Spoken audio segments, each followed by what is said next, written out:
My name is John Ligon. I'm an assistant professor of pediatrics at the University of Florida. We've now been treating patients with cellular therapy and CAR T cells for over 10 years, and up till now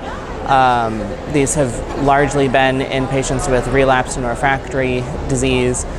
and now, given the tremendous success, these treatments are coming to earlier and earlier in treatment paradigms, and so it's becoming increasingly important for us to better understand the late effects of cellular therapy. And one aspect of that I'm particularly interested in is fertility, because while immunotherapy has largely been considered to not impact fertility because it's not alkylating treatment, it's not radiation, it's not really a transplant, it's largely unknown what the fertility outcomes are for these patients. So I think first of all it's important to recognize that there are a number of reports that have come out about other kinds of immune therapies, such as with checkpoint inhibitors, that show that several patients have had impaired sperm production after receiving just checkpoint inhibitors. And so as we think about the mechanism of action of immune-based therapies and how it really touches every part of our body and can lead to side effects diffusely throughout the body, it makes sense that you could also see immune-based therapies and CAR T cells impacting fertility as well. So we reviewed one of our initial publications from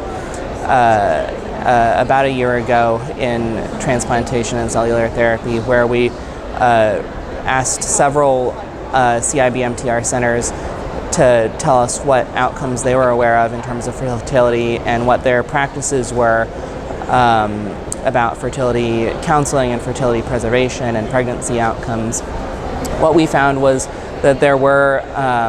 7 pregnancies and 5 live births that were reported by various CIBMTR centers, which was very exciting, and that by and large both male and female patients they were able to tell us about had been able to use or had not needed to use assisted reproductive technologies. The one patient who did need to use assisted reproductive technologies was still able to use her own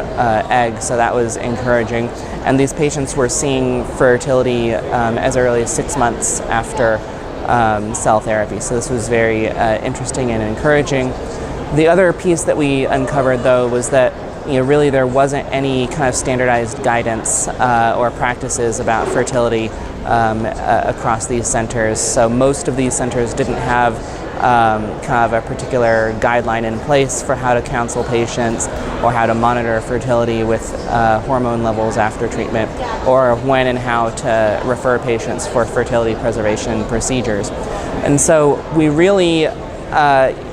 as an outcome from this study, we outlined that,